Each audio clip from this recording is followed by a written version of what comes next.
para sesi talk show yang pertama pada pagi hari ini dengan tema talk show penerang negeri yang akan dipandu oleh moderator kita Mas Zensa Rahman. Mas Zensa sudah hadir bersama kita?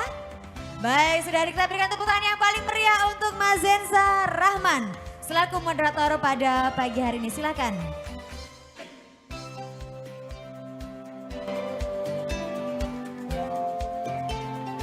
Assalamualaikum warahmatullahi wabarakatuh.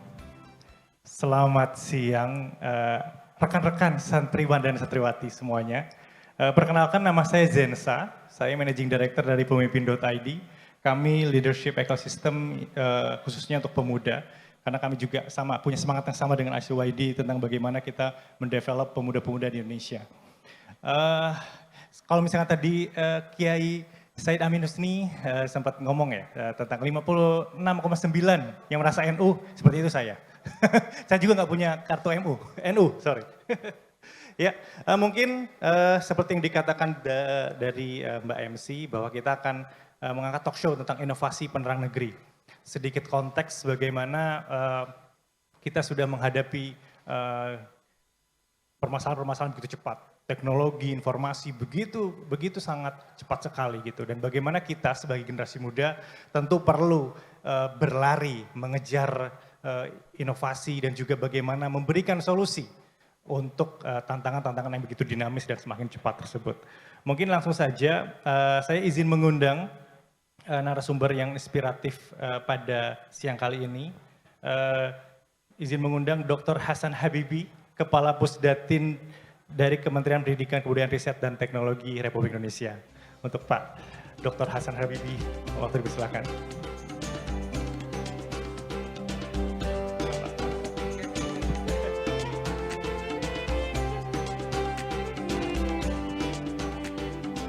Apa kabar Pak?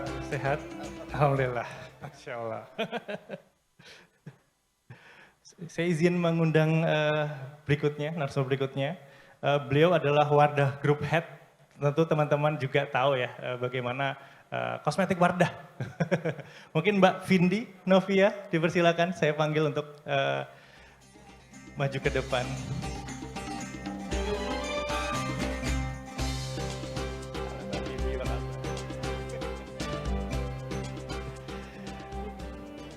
Masya Allah, Bapak Ibu sekalian sehat sepertinya ya, Alhamdulillah. Luar biasa, akhirnya kita bisa bertemu dan diskusi tentang bagaimana sih tema kita, bagaimana santri bisa menjadi inovasi penerang negeri. Tentu mungkin sebagai pembuka pertanyaan, saya mungkin Bapak dulu, Bapak Khotib, Bapak Hasan, sorry Pak. Bapak Hasan, terkait inovasi Pak, mungkin ada pandangan, inovasi itu apa sih Pak? Oke, baik Mas, jadi kalau kita bicara inovasi ya sebetulnya dari dulu sampai sekarang itu pasti pelopornya adalah anak-anak muda. Itu sudah rumus yang memang sudah berjalan dari dulu, yang namanya inovasi pasti pelopornya anak-anak muda. Tentu kalau kita bicara inovasi adalah kita menciptakan, kalau bahasa akademis itu kebaruan. Kita menciptakan kebaruan yang memungkinkan untuk kita bisa memberikan manfaat dan nilai tambah kepada masyarakat secara khususnya. Jadi siapapun yang kemudian bisa menciptakan sebuah kebaruan dan kemudian itu ada nilai tambah dan manfaat yang kemudian bisa dirasakan di bidang apapun, itu bisa kita kategorikan hal itu sebagai sebuah inovasi. Dan sekali lagi catatannya, biasanya nih inovasi itu dilakukan oleh anak-anak muda, dan saya yakin yang di depan kita ini adalah calon-calon inovator yang akan memberikan kebaruan dan manfaat buat negara Indonesia. Oke, terima kasih Pak Hasan. Mungkin dari Mbak Vindi ada yang mau ditambahkan Mbak? Tes, oke. Ya, bismillahirrahmanirrahim. Assalamualaikum warahmatullahi wabarakatuh. Selamat siang semuanya. Alhamdulillah di siang ini bisa kumpul bareng bersama para santri dan para pembicara lain juga. Tentunya mudah-mudahan di sini kita bisa mendapatkan ide-ide inovasi gitu ya. Menyambung tadi yang Pak Hasan sampaikan tentang inovasi itu banyak dihasilkan oleh anak muda gitu ya. Memang prinsipnya tuh katanya inovasi itu biasanya startnya itu dari beginner mind. Jadi memang kalau pemula yang belum punya banyak pengalaman atau ada apa ya, ada pengalaman atau ada pemikiran yang terbentuk dari sebelum-sebelumnya itu jadinya lebih fresh lihatnya gitu ya. Mungkin kalau saya bawa cerita ke perjalanan kami di Wardah gitu ya, jadi ketika dulu Ibu Nur Hayati sebagai founder kami mendirikan Paragon gitu ya di tahun 1985, di sana Ibu Nur hadir sudah dengan sebuah inovasi gitu yang ngomongin tentang halal produk. Kemudian saat itu putra-putra beliau juga join gitu ya ke company dan kemudian juga mulai merekrut teman-teman di level manajemen trainee. Jadi waktu itu di industri beauty itu kan memang dominan tuh banyaknya sudah pada cukup senior gitu ya. Kemudian Paragon atau Wardah tuh hadir mewarnai karena anak-anaknya baru-baru semua Mas. Jadi memang kalau kita event tuh suka misalnya ngisi bareng atau sebagainya, pembicara yang lain tuh kayak ini baru lulus. Karena semua pegawainya tuh emang baru lulus kuliah gitu. Nah jadi itu kayak relate banget sama yang Pak Hasan sampaikan tadi gitu. Jadi memang kalau anak-anak muda nih biasanya kan semangatnya masih menggebu-gebu gitu ya. Energinya masih besar, itu mendorong untuk terus menciptakan hal-hal yang baru yang bisa menjadi solusi dari kebutuhan masyarakat atau apa yang lagi mau ditawarkan gitu ke konsumen. Itu mungkin tambahan. Terima kasih Mbak Vindi. Mungkin saya kembali memantik kembali untuk kedua narasumber kita. Ketika tadi juga sempat dibahas bagaimana inovasi yang dimiliki oleh para santri ini memiliki unsur bagaimana keagamaan dan juga moderasi, kemudian juga bagaimana budaya sangat berpengaruh pada inovasi tersebut. Nah, menurut Pak Hasan dari sudut pandang Pusdatin gitu ya, apakah ada data yang bisa memperkuat hal tersebut atau mungkin apa potensi ke depannya gitu Pak? Oke, makasih Mas. Jadi tadi Ki Amin saya sudah menyebutkan ya, kurang lebih ada sekitar 3,2 juta santri di Indonesia dan itu yang tercatat datanya di Kementerian Agama. Saya mau cerita sedikit aja, jumlah murid kita se-Indonesia itu sekitar 60 juta. 60 juta peserta didik, itu dari PAUD sampai SMA, SMK. Dan kemudian mahasiswa kita sekitar 9 juta, sekian. Jadi hampir 70-an juta para peserta didik kita dari jenjang PAUD sampai kemudian mahasiswa. Nah tentu adik-adik ini dalam berproses periode emas untuk kemudian mampu menghadapi satu situasi global nanti yang mereka diharapkan bisa unggul di titik itu. Nah apa yang kemudian harus disiapkan sebetulnya? Jadi masa depan kita itu semakin generik sebetulnya. Hari ini tidak terlalu terdikotomi apakah seseorang itu dia belajar misalnya di madrasah sanawiyah, madrasah aliyah atau SMA umum, negeri atau swasta.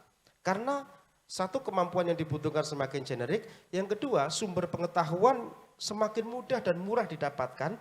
Dan yang ketiga, yang paling penting menurut saya adalah seberapa banyak nanti manfaat itu bisa diberikan. Nah ini relate dengan kalimat yang seringkali disampaikan di dunia pesantren, kan kita sama-sama kenal khairunas anfa'uhum linnas ya, itu pasti pegangannya santri itu. Siapa orang yang paling baik atau paling mulia, itu adalah yang bisa memberikan manfaat sebesar-besarnya kepada orang lain. Dan kalau itu yang dipegang santri dengan sumber teknologi yang semakin mudah didapatkan, sumber belajar yang semakin murah kemudian juga bisa kita dapatkan, dan proses yang dilalui hari ini oleh adik-adik di dunia pendidikan, kok saya sangat hakul yakin ya, anak-anak santri sebagaimana ide pada kegiatan kali ini, itu semakin mampu menjadi penerang buat negeri ini. Kira-kira demikian Mas. Wah, Masya Allah. Tepuk tangan. Semoga kita bisa menjadi penerang di negeri ini. Nah, teman-teman santriwan dan santriwati punya nih potensi untuk hal tersebut, Pak ya. Gitu. Mungkin dari Mbak Vindi, dari sudut pandang korporasi, sudut pandang Wardah gitu. Bagaimana mendukung teman-teman generasi muda ini supaya bisa lebih berinovasi, supaya lebih memiliki tadi semangat kebaharuan untuk bangsa ini. Mungkin ada satu program bisa ceritakan mungkin. Ya. Jadi nyambung lagi mungkinnya sama Pak Hasan sampaikan lah ya biar ini lebih flowing gitu ya. Jadi tadi disampaikan bahwa memang saat ini mengenai akses informasi, pengetahuan itu sangat mudah gitu. Ibaratnya kalau dulu itu kalau mau belajar itu kemauannya harus sangat amat kuat gitu karena sekolah jauh gitu ya. Bahkan infrastruktur nggak semudah saat ini gitu. Tapi saat ini tuh ibaratnya handphone pun dengan nggak harus handphone yang mahal gitu.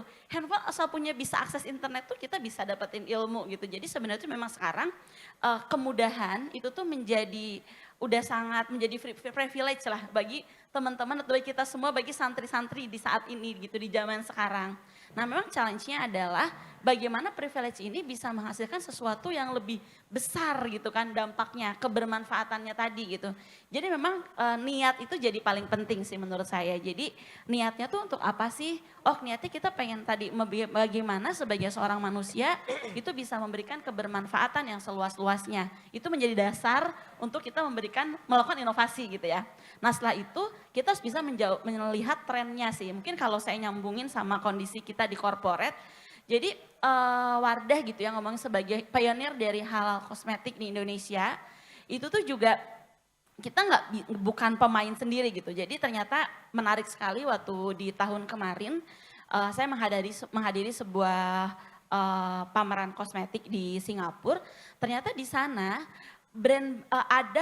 ada area yang khusus membahas halal produk. Jadi dan itu tuh ternyata dari banyak perusahaan baik itu dari Middle East ataupun dari Korea, China, bahkan gitu dari beberapa negara Asia lainnya, itu tuh semua sedang menyiapkan produk halal. Ketika saya cek gitu ya, siapa target marketnya? Target marketnya adalah Indonesia gitu. Jadi apakah kita rela gitu ya, kita yang saat ini menjadi penduduk yang dengan jumlah muslim yang sangat banyak, ternyata kita menjadi target produk halal buat orang-orang di luar sana. Karena melihat potensi pasarnya besar banget. Nah menurut saya itu menjadi challenge sih bagi kita. Masa nih kita yang malah jadi targetnya? Harapannya tentu kita yang bisa menangkap peluang itu, yang bisa memberikan kebutuhan untuk para konsumen di Indonesia gitu. Bukan hanya para muslim gitu kan, ataupun untuk seluruh penduduk gitu di Indonesia gitu.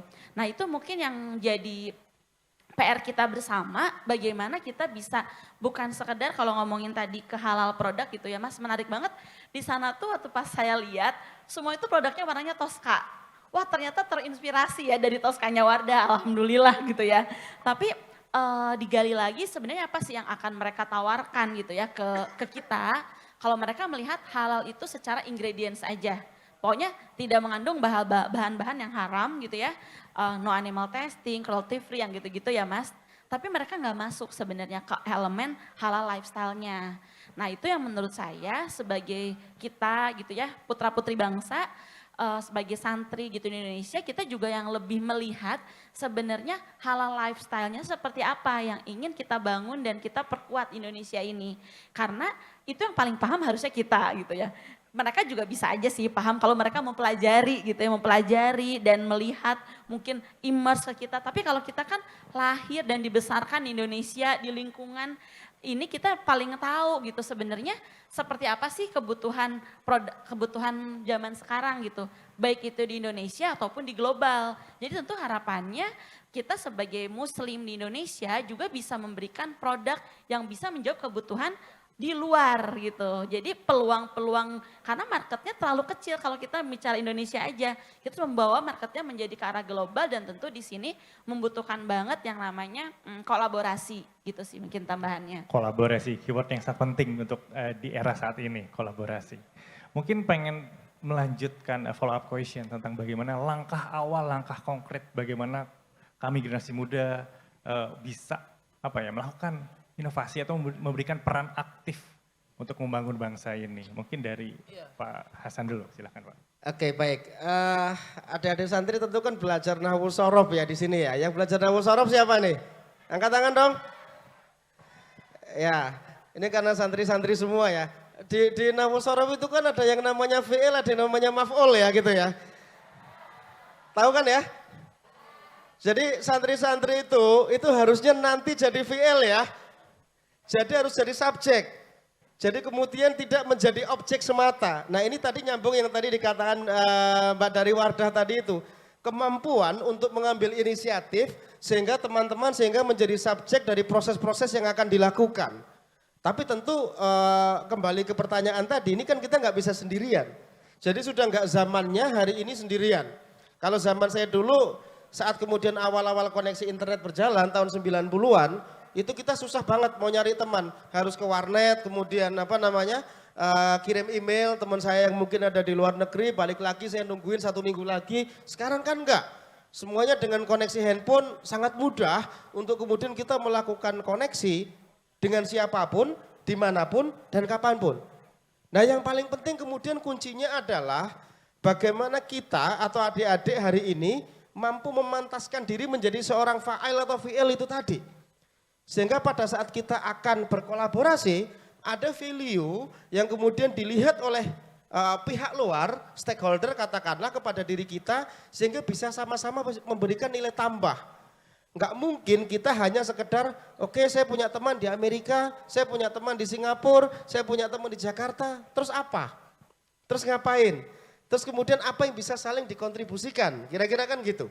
Nah, titik kolaborasi itu hanya bisa kemungkinan terjadi kalau kita berada dalam sebuah situasi win-win. Ini kata kunci buat adik-adik ya, kalau nanti Anda pengen kolaborasi sama orang, pengen kemudian ada deal, mungkin nanti Mbak Wada bisa cerita juga, pasti harus dalam posisi win-win. Artinya adik-adik memiliki value, memiliki nilai, memiliki kualitas untuk kemudian bisa berkolaborasi dan disandingkan dengan teman-teman yang lain. Dan itu tidak mungkin bisa dilakukan kalau kita tidak memiliki kapasitas dan belajar dengan baik untuk itu. Sehingga mumpung adik-adik lagi di sekolah, mumpung adik-adik lagi di madrasah, mumpung Anda sekolah, ayo upgrade kapasitas kita dengan luar biasa sehingga Anda punya kualitas, sehingga pada saat akan berkolaborasi, titik win-win itu kemudian bisa kita pegang dan di titik itu nanti adik-adik bisa berperan maksimal menjadi seorang VL. Demikian Mas. Luar biasa, tepuk tangan dulu. Teman-teman, jadi pentingnya bagaimana kita melatih kemampuan kolaborasi, win-win mindset, menang bersama. Yang tentunya bagaimana kita juga punya value gotong royong Pak ya. Gotong royong untuk menang bersama, tidak ada yang kalah, tapi bagaimana kita bisa win-win. Mungkin Mbak Vindi tadi sempat dicolek sama Pak Hasan. Bagaimana dari sudut pandang tadi korporasi, Wardah misalkan, membentuk win-win ekosistem yang akhirnya tadi selain untuk menjadi objek tapi menjadi subjek untuk merangkul semuanya. Mungkin Mbak Vindi silahkan. Oke, nah nyambung ke tadi tentang bagaimana kolaborasi, mungkin kayak sedikit cerita tentang perjalanan Wardah mungkin bisa menjadi inspirasi juga bagi para teman-teman yang hadir di sini gitu. Jadi kalau bercerita tentang sejarahnya Wardah dulu itu Ibu Nur Hayati bahkan membuat produk ini tuh mendapatkan nama brandnya tuh bahkan dari teman-teman di kelompok pesantren. Jadi waktu itu yang ngasih nama Wardah itu bukan foundernya bahkan. Jadi dikasih nama, Bu, nama brandnya Wardah aja, dalam bahasa Arab artinya apa? Apa artinya Wardah? Mawar ya. Nah jadi dikasih tahu kayak diberikan rekomendasi, dikasih saran gitu. Nama brandnya Wardah aja Bu. Jadi dari awal itu udah kolaborasi tuh. Karena bahkan bukan foundernya yang memberi nama produknya gitu kan. Nah setelah itu Wardah hadir dengan positioning sebagai produk halal gitu ya. Produk kecantikan yang halal. Nah setelah itu, tapi kan pada dasarnya kita nggak bisa cuma jual halal-halal, tapi perlu quality kan, perlu berkualitas. Karena kalau halal tapi nggak berkualitas, ngapain? Nggak ada yang mau pakai. Nah, buat ngomongin kualitas, di situ tuh juga harus melihat sebenarnya kondisi kita di Indonesia seperti apa gitu kan. Dari mulai researcher-nya, scientist-nya. Jadi alhamdulillah saat ini tuh kita punya sekitar 200 orang saintis di internal kami dan kita bekerja sama karena kalau cuma di Indonesia kita nggak bisa tahu nih tren-tren di luar karena untuk beauty tentu Indonesia belum leading trennya gitu secara global. Kita kerjasama dengan para riset dan saintis dari berbagai negara sekitar 500 orang. Nah itu jadi kolaborasi sama saintisnya buat dapetin produk itu sampai 500 orang dari sekitar 30 negara. Nah, dengan kolaborasi tadi, kemudian kita perlu buat apa? Kita perlu buat wadahnya gitu. Kita buat Research dan Innovation Center, alhamdulillah saat ini Paragon juga punya Research and Innovation Center terbesar di Asia Tenggara, yang sebenarnya itu jadi dapur atau jadi sumber semua inovasi berasal gitu. Itu pertama ngomongin kolaborasi dari segi produknya. Namun sebuah brand itu tuh tidak hanya berasal dari produk yang berkualitas saja. Tentu banyak komponen lainnya gitu ya. Bagaimana membangun servisnya, consumer engagement-nya, channeling penjualannya, sehingga inovasinya tuh di breakdown dari berbagai sektor tadi yang membangun brand yang untuk membangun brand yang inovatif. Mungkin gitu kali ya tambahannya. Oke, luar biasa. Itu salah satu cerita bagaimana Wardah itu berdiri. Mungkin nyambung ke, karena memang audiens kita ini para santriwan dan santriwati. Dan seringkali generasi Z dibilang generasi stroberi. Generasi stroberi dikit-dikit healing.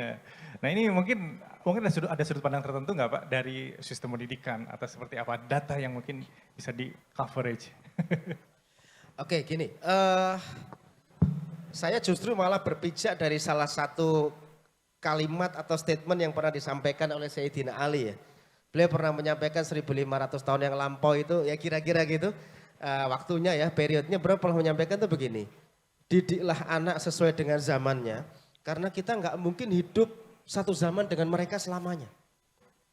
Kebetulan misalnya bertindak sebagai guru misalnya. Atau praktisi pendidikan. Saya hanya punya waktu untuk membersamai adik-adik saya itu kan paling berapa tahun? SD 6 tahun, SMP atau MTS 3 tahun, SMA atau aliyah 3 tahun. Paling mentok 12 tahun. Setelah itu mereka akan berjalan sendiri-sendiri dengan ritmenya. Nah yang perlu dilakukan adalah kita selaku orang tua atau lembaga pendidikan atau siapapun yang nanti akan memiliki peran dalam proses tumbuh kembang adik-adik kita itu mendidik sesuai dengan zamannya karena kita nggak bisa membersamai adik-adik ini selamanya. Kan gitu. Masalahnya adalah zaman kita aja sekarang ini nih teknologinya kita udah nggak bisa predik. Pemimpin tadi jenengan di CEO-nya Pemimpin.id. Pemimpin.id saja itu kan sudah nggak kebayangkan teknologinya. Adik-adik hari ini sudah bicara kemarin aja, apalagi COVID kemarin ya, itu men-trigger teknologi luar biasa. Anda bicara hologram kemudian keluar, virtual meeting kemudian tiba-tiba keluar, semua digital inovasi tiba-tiba keluar, itu zaman yang tidak bisa kita prediksi bahkan 5 tahun, 10 tahun kemarin. Apalagi 5 tahun, 10 tahun yang akan datang. Makanya kemudian penting buat kita meletakkan fondasi supaya adik-adik kita bisa belajar sesuai dengan zamannya. Nah tentu ada beberapa catatan.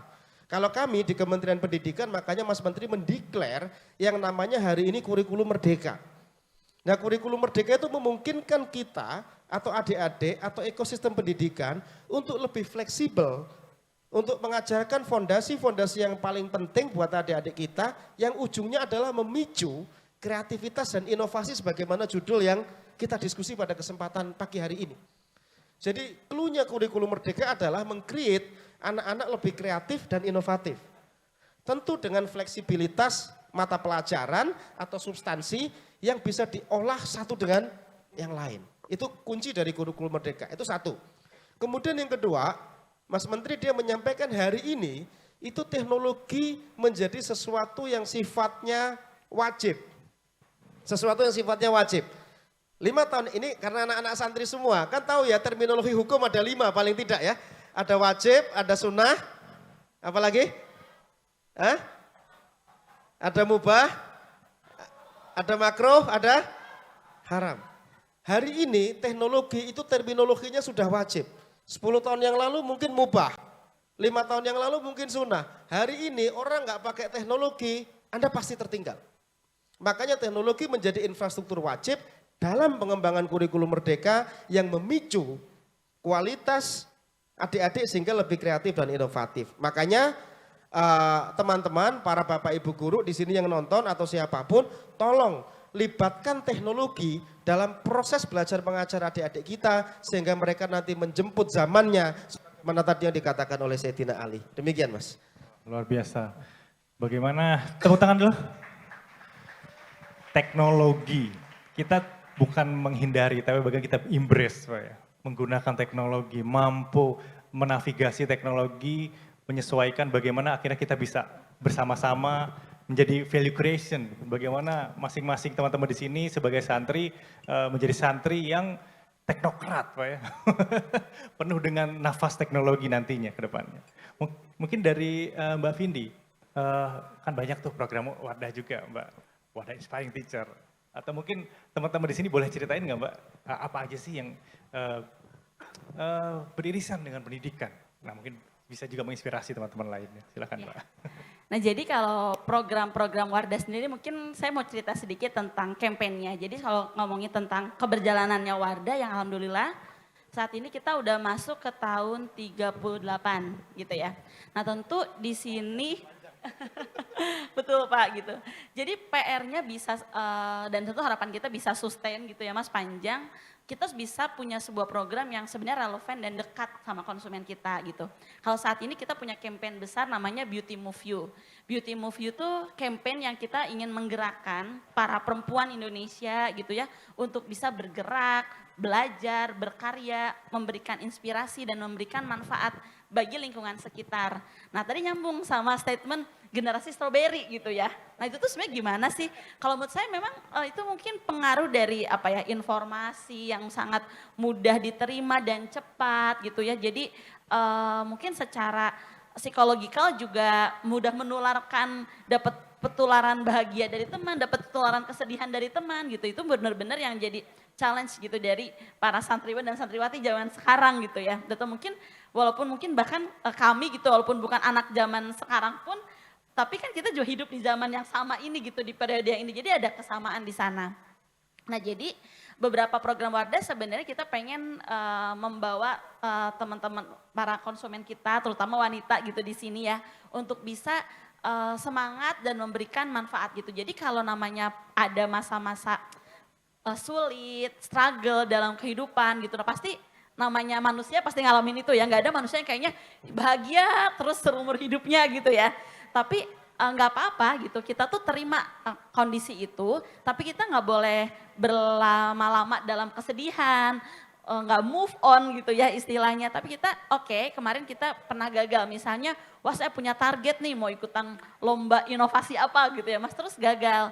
Betul ada kekecewaan, sebenarnya emosi seperti itu tuh bukan nggak boleh dirasakan, di embrace, dirasakan bahwa oh saya ngalamin namanya perasaan sedih dan kecewa, tapi setelah itu saya harus bangkit, saya harus bisa bergerak lagi, saya harus belajar lagi gitu, karena ya memang kesuksesan itu kan buah dari pembelajaran dan kegagalan-kegagalan yang dilaluin gitu. Jadi harapannya tentu dengan kondisi yang saat ini lebih challenging gitu ya dari sebelumnya gitu kan, bagaimana pengaruh dari luar gitu. Ibaratnya persaingannya tuh bukan di Indonesia aja gitu. Bagaimana kita juga dalam industri ini tuh juga atau di pendidikan pun sama kita ibaratnya kita bagaimana dengan apa kita nggak tertinggal gitu kan. Karena tadi kayak tadi Pak Hasan juga sampaikan tetap harus punya value gitu. Walaupun kolaborasi kan kita jangan jadi penonton ya. Ketika berkolaborasi harapannya kita juga jadi yang memberikan value, yang take lead di sana gitu. Nah jadi salah satu program yang Wardah juga sudah lakukan udah masuk tahun ke-8 yaitu Wardah Inspiring Teacher gitu. Jadi salah satu pilar dari CSR kami itu di pendidikan dan kami yakin bahwa pendidikan adalah kunci awal gitu ya dari sebuah kesuksesan sebuah peradaban.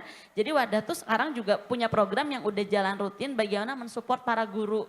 Di sini gurunya nggak harus perempuan, jadi ada guru perempuan dan guru laki-laki. Jalan setiap tahun, intinya kita mensupport beberapa program dari Kementerian Pendidikan, namun kita juga tambahkan beberapa materi-materi yang relevan dan dibutuhkan oleh para guru gitu.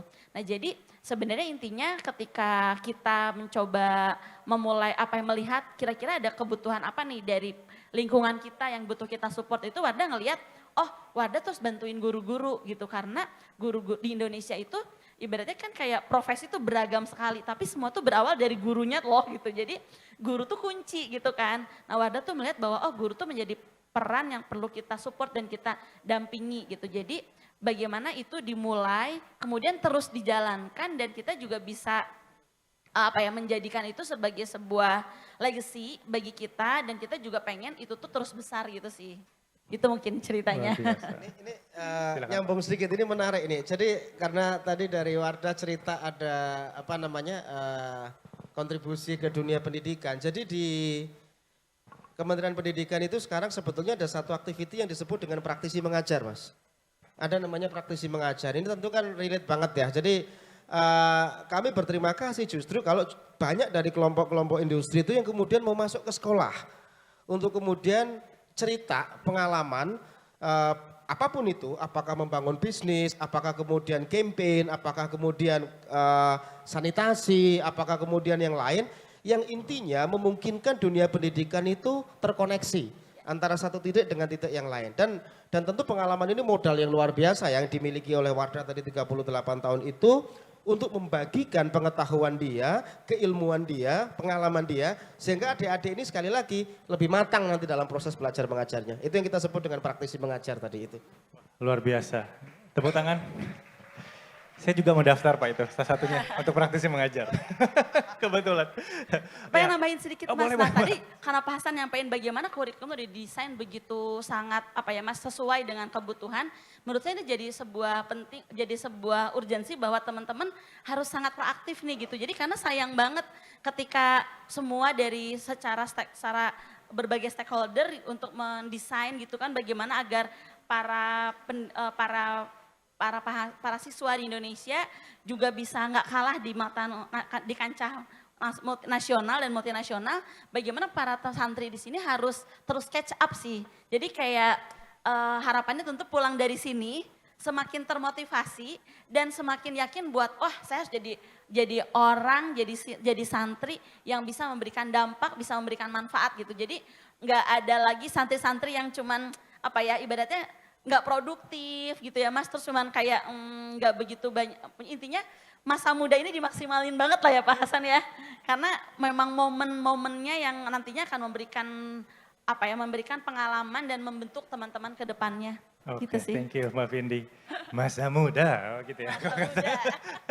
Biar ada bercandanya ya teman-teman. Mungkin tadi ngomong-ngomong tentang santri yang harus proaktif. Nah, daripada saya terus yang nanya nih, pengen langsung lempar nih ke teman-teman semuanya, boleh diberi kesempatan yang mau bertanya langsung kepada Pak Hasan dan juga Mbak Vindi. Silakan, saya lempar ya ke teman-teman. Mungkin para finalis juga boleh bila berkenan untuk bertanya. Betul. Ada yang mau bertanya? Ada mikrofon. Di sebelah sana. Di sebelah, Mbak Panit. Ada panitia atau mungkin ke depan aja. Oh, ini ada teman-teman panitia yang mengantarkan mikrofonnya. Silakan Mbak.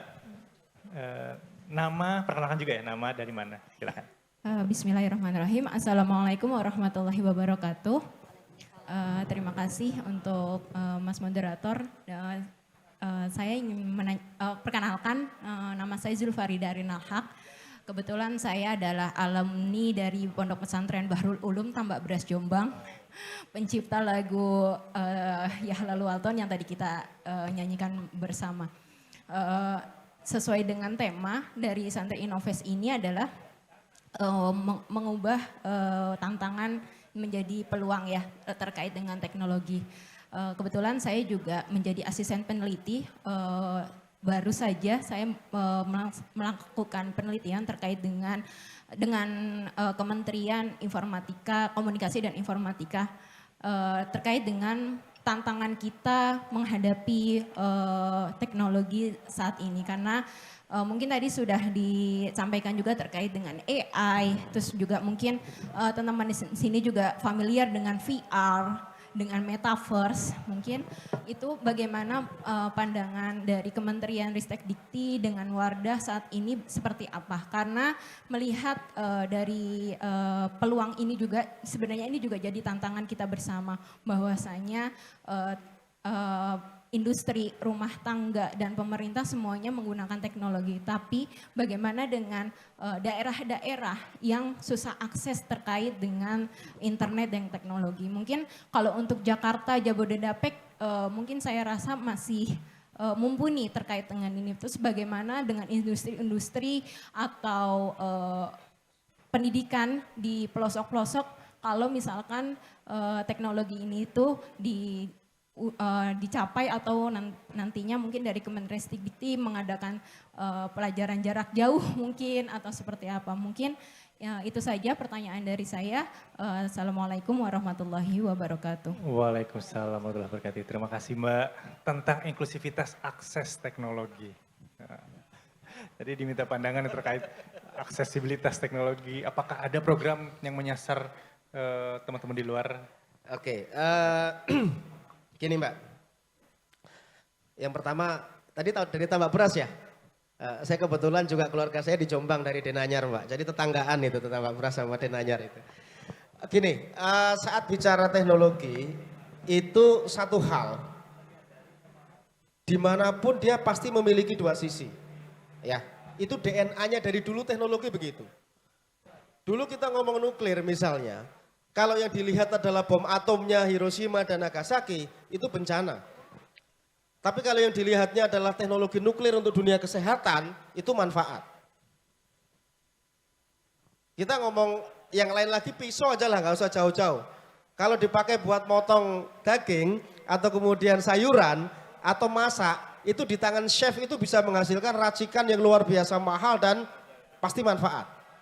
Ya tapi di tangan orang yang kemudian memiliki maksud yang negatif ya buat nodong orang. Mau sampai kapanpun teknologinya, apapun namanya, mau ganti VR, ganti AI, ganti apapun, kalau niatnya untuk baik dan kemanfaatan itu benefit. Tapi kalau niatnya untuk sesuatu yang negatif itu jadi jelek. Orang memiliki kemampuan coding, ya, memiliki kemampuan coding, kalau positif jadi startup. Tapi kalau jelek dia bisa jadi carding untuk nyolong duit yang ada di dunia maya. Tapi kalau manfaatnya jadi startup, dia bikin Gojek, dia bikin Tokopedia, dia bikin Kita Bisa. Semua aplikasi yang kemudian berjalan dan itu ujungnya manfaat. Jadi kembali lagi bahwa teknologi pasti punya dua sisi. Satu sisi positif, kemudian satu sisi negatif. Tinggal kita kemudian menempatkan itu di titik mana. Yang kedua, kalau kita bicara keterbatasan-keterbatasan teknologi, harus fair memang kita akui, dari Sabang sampai Merauke, dari Miangas sampai Pulau Rote, itu masih ada beberapa titik-titik kita yang blank spot area. Saya punya data, masih ada berapa ribu sekolah, total jumlah sekolah kita tuh 217.000 sekolah seluruh Indonesia. Dari jenjang SD, SMP, SMA, SMK. Itu masih ada sekitar mungkin 4.000 sampai 5.000 sekolah yang benar-benar nggak ada koneksi internetnya. Karena memang keterbatasan infrastruktur dan bahkan listrik yang belum masuk ke sana. Tapi satu hal dalam dunia pendidikan itu ada satu adagium no one left behind. Nggak boleh ada seseorang yang kemudian ketinggalan. Karena mereka adalah saudara kita, mereka adalah warga negara Indonesia, sama-sama mendapatkan hak untuk mendapatkan pendidikan yang terbaik. Kemudian apa yang dilakukan oleh pemerintah? Kita ngomong dengan Kominfo, sama karena jenengan bikin penelitian di Kominfo, ada program bakti itu, dan kami sudah dibantu sekitar 3.000-4.000 sekolah yang kemudian mendapatkan akses di daerah-daerah remote area itu. Percaya atau tidak, ada satu daerah, di daerah Aceh. Dulu dia nggak punya internet, anak-anaknya setelah lulus SMP itu kerja karena di daerah nelayan. Boro-boro kuliah, SMA saja terbatas, maksimal SMA. Karena kemudian mereka nggak punya akses. Setelah satu titik itu dikasih bantuan koneksi internet, dunia mereka terbuka. Mereka bisa kemudian browsing, bisa mendaftar ke beberapa kampus terutama di luar Aceh. Dan kemudian yang luar biasa adalah sudah puluhan mahasiswa atau alumni dari sekolah tersebut yang akhirnya mendapatkan beasiswa S1, S2 yang ada di luar Aceh tersebut. Karena keterbukaan akses. Nah ikhtiar ini terus kemudian kita lakukan secara maraton dengan kerjasama dengan pihak-pihak terkait. Kalau nggak ada listriknya, kami dari Kementerian Pendidikan ngomong ke PLN. Kalau nggak ada internetnya, kami dari Kementerian Pendidikan ngomong ke Kominfo. Kalau misalnya nggak ada lagi keterbatasan-keterbatasan kita yang terjadi di sana, tugas kita untuk ngomong ke semua tempat itu. Satu statistik yang bisa saya ceritakan ke Anda adalah, dan teman-teman semua, hampir 100% sekolah kita yang 217.000 itu hari ini sudah menggunakan sistem untuk mengupdate jumlah peserta didiknya yang kita sebut dengan Dapodik itu. Artinya semua sekolah sudah pakai sistem itu. Artinya semua sekolah sebetulnya sudah terpenetrasi dengan dunia digital walaupun di situ nggak ada akses internetnya. Kenapa mereka keluar ke tengah kota? Mereka kadang-kadang nyari sinyal di tengah kuburan. Kadang-kadang mereka kemudian geser sedikit untuk mendapatkan itu. Jadi literasinya sudah ada, kemampuan menggunakan teknologinya mungkin juga sebagian sudah terjadi, tapi memang aksesnya masih terbatas. Nah ini PR kita bareng-bareng antar lintas kementerian untuk kemudian bagaimana solusi ini terjadi. Moga-moga dengan pemasangan satelit itu yang kemarin di launch itu, kita kan habis launch satelit itu betul-betul mampu mengcover daerah-daerah yang tadi sebagaimana disebutkan. Tapi saya optimis kok.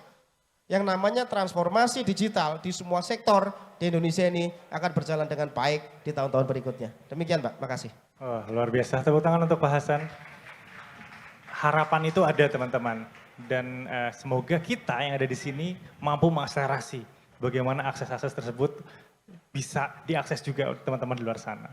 Dari Mbak Vindi, mau ada yang ditambahkan? Atau saya lempar kembali ke audiens ya untuk pertanyaan? Mungkin tambahan sedikit kali ya, kalau tadi kan sempat ditanya bagaimana peran yang Wardah lakukan di sini gitu. Jadi memang kalau dari segi teknologi tadi yang disampaikan memang itu belum masuk ke dalam core area kami. Tapi kami as a corporate apa yang bisa lakukan, biasanya kami melakukan program CSR sih Mas. Jadi kita mendukung beberapa komunitas-komunitas, seingat saya beberapa waktu terakhir juga ada komunitas Women in Tech misalnya gitu ya, bergerak untuk tadi memperkenalkan teknologi gitu ya secara merata terutama ke area-area yang saat ini bisa dibilang bukan di area Jawa gitu yang lebih suburban gitu di sana. Bagaimana program-program itu tuh biasanya masuk ke dalam pilar woman empowerment. Jadi paling dari kami tuh ke arah sana sih Mbak supportnya gitu untuk membantu para komunitas bisa kami menyalurkan dana CSR yang berkaitan dengan woman empowerment, salah satunya di pilar teknologi. Itu mungkin tambahannya. Ya, terima kasih Mbak Vindi. Saya jadi ingat bagaimana obrolan kita tadi. Kolaborasi itu sangat penting akhirnya. Kolaborasi multi stakeholder, kolaborasi pentahelix kita sering menyebutnya. Mungkin saya izin melempar satu pertanyaan lagi, pertanyaan terakhir yang singkat saja. Oh, mungkin silakan. Nah, ini langsung.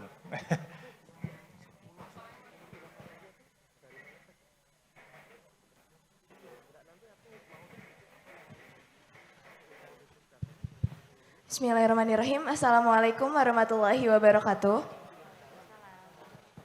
Sebelumnya terima kasih banyak kepada kakak moderator yang sudah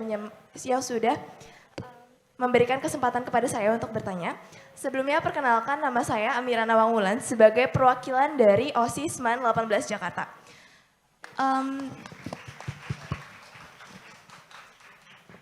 Seperti yang sudah kita ketahui bersama bahwasannya inovasi yang dilakukan bisa membawa kepada dampak negatif maupun dampak positif tergantung dari apa inovasi yang dilakukan. Seperti yang tadi sudah disinggung sedikit mengenai kurikulum merdeka atau Kurmer, menurut Bapak, apakah pelaksanaan kurikulum merdeka ini efektif untuk dilakukan secara berkelanjutan? Karena saya sering sekali melihat teman-teman di media sosial yang sering kali mengeluh dengan adanya kurikulum merdeka yang dilaksanakan pada zaman sekarang ini. Dan sedikit informasi, kebetulan saya belum merasakan kurikulum merdeka karena di sekolah saya ini saya angkatan terakhir yang menggunakan kurikulum K13 seperti itu. Jadi saya penasaran karena saya ngelihat POV dari teman-teman saya ini kenapa kayaknya ngerasa sulit banget dengan adanya kurikulum merdeka. Karena kan kurikulum merdeka ini mereka dipaksa untuk kreatif, untuk membuat proyek-proyek yang berkaitan dengan tema-tema yang sudah ditentukan oleh pihak sekolah seperti itu Pak. Jadi mohon jawabannya, terima kasih. Wassalamualaikum warahmatullahi wabarakatuh. Terima kasih Wulan terkait kurikulum merdeka. Oke, nggak apa-apa. Makasih ya. Siapa tadi namanya, Dek? Aku lupa. Wulan ya. Oke, jadi gini, yang namanya pendidikan adalah sebuah proses pembudayaan. Ini saya perlu sampaikan kata kunci ini. Yang namanya pendidikan adalah sebuah proses pembudayaan. Proses pembudayaan hanya bisa dibentuk dengan sebuah kebiasaan. Dan kalau kebiasaan itu kemudian terjadi akan membentuk karakter dari masing-masing individu kita semua. Orang yang dibiasakan bangun pagi, karena adik-adik ini sebagian mungkin di pondok pesantren ya, yang dibiasakan bangun pagi, qobla subuh, untuk sholat tahajud, itu karakternya akan berbeda dengan orang yang biasa bangunnya setelah subuh, yang sholat subuhnya digabung dengan sholat duha, kira-kira gitu. Orang yang biasa, kalau ada yang nyantri misalnya, karena saya dulu juga pernah nyantri, yang biasa kamarnya bersih saja, di pondok pesantren, itu akan berbeda karakternya dengan yang kamarnya kotor. Karena itu proses pendidikan adalah proses pembudayaan. Anda yang ngaji, yang biasa lalaran, ya, misalnya, tahu lalaran ya? Nadhoman lah, kira-kira gitu. Lalaran atau nadhoman, itu akan berbeda dengan yang tidak biasa lalaran. Orang yang kemudian dibiasakan dengan project based learning, itu akan berbeda dengan orang yang hanya menyantap pendidikan dogmatis, tidak ada kemudian produk yang dihasilkan. Orang yang dibiasakan dengan project based learning, Dek, itu akan selalu berpikir bagaimana solusi sebuah persoalan. Karena di kurikulum Merdeka yang dihadapkan adalah persoalan. Contoh misalnya, ruang sekolah saya itu kotor. Setiap hari saya berhadapan dengan bau busuk misalnya di satu titik. Itu terus kita mau ngapain di titik itu? Kita dihadapkan misalnya di daerah 3T tadi mbaknya tadi tanya, itu kok listriknya terbatas. Hanya nyala jam sekian sampai jam sekian. Terus kemudian apa yang bisa kita lakukan? Orang dihadapkan pada satu situasi, misalnya lingkungan saya itu tidak sehat. Kemudian apa yang bisa kita lakukan? Project based learning yang menjadi core dari kurikulum Merdeka itu mengasah kita untuk selalu menjadi seorang problem solver. Untuk menjadi seorang pemecah masalah. Bukan orang yang kemudian diam dan tidak berbuat apa-apa saat kemudian ada situasi yang tidak kita harapkan. Tapi balik lagi, itu semua butuh pembiasaan. Sehingga akhirnya seorang problem solver itu menjadi budaya yang dibangun di dalam diri kita sehingga kita betul-betul bisa siap. Saya yakin tadi yang diceritain Mbak Wardah tadi itu, saya manggilnya Mbak Wardah saja ya karena memang dari Wardah. Itu pasti dihadapkan dengan banyak persoalan dalam dunia korporasinya. Bagaimana berhadapan dengan pesaing, bagaimana dihadapkan membangun brand perusahaan, bagaimana kemudian menyalurkan CSR yang baik, bagaimana kemudian ini itu, semua itu persoalan. Nah yang dibutuhkan seorang dalam sebuah industri, sebuah korporasi atau dunia manapun, bagaimana kita bisa menjadi seorang problem solver. Kurikulum Merdeka mengajarkan kita untuk menjadi seorang problem solver. Nah tentu ada kebiasaan-kebiasaan yang tidak sama saat kemudian kita selama ini hanya menjadi seseorang yang mengamini proses atau diam saja dalam sebuah persoalan, tiba-tiba mindset kita dirubah menjadi seorang problem solver. Itu pasti susah, itu pasti tidak mudah. Tapi saya yakin atau kami yakin kalau itu yang terjadi, jangankan hanya 10 inovator yang hari ini lahir ya di depan kita ini. Mungkin akan lahir 20 inovator, 50 inovator, atau bahkan 100 inovator dari proses kurikulum yang kemudian berjalan secara serentak dan sudah kita mulai dalam 1, 2, 3 tahun terakhir ini. Kami meyakini bahwa kemerdekaan adalah kunci dari sebuah proses inovasi. Dan saya tadi menyampaikan kepada teman-teman panitia, karena mungkin ini juga waktunya terbatas, kalau memang ada waktu, saya akan undang 10 inovator yang hari ini menang ini, dalam proses inovasi ini, saya akan undang ke kantor saya di Kementerian Pendidikan Kebudayaan, bagaimana kemudian inovasi yang Anda lakukan, itu bisa lebih memiliki keberlanjutan dan sustainability lebih ke depan. Terima kasih, Assalamualaikum warahmatullahi wabarakatuh. Tepuk tangan untuk kedua narasumber kita, sedikit mengkonkretkan, teman-teman perubahan itu pasti, kecuali perubahan itu sendiri. Sehingga bagaimana kita bisa menghadapi perubahan itu, kita perlu inovasi. Dan inovasi itu dimulai dari pendidikan. Dan di ruangan ini teman-teman semua adalah champion dan juara untuk pendidikan itu sendiri. Terima kasih untuk Kak Vindi dan juga Pak Hasan. Wabillahi taufiq wal hidayah. Wassalamualaikum warahmatullahi wabarakatuh. Saya kembalikan kepada MC. Terima kasih Pak.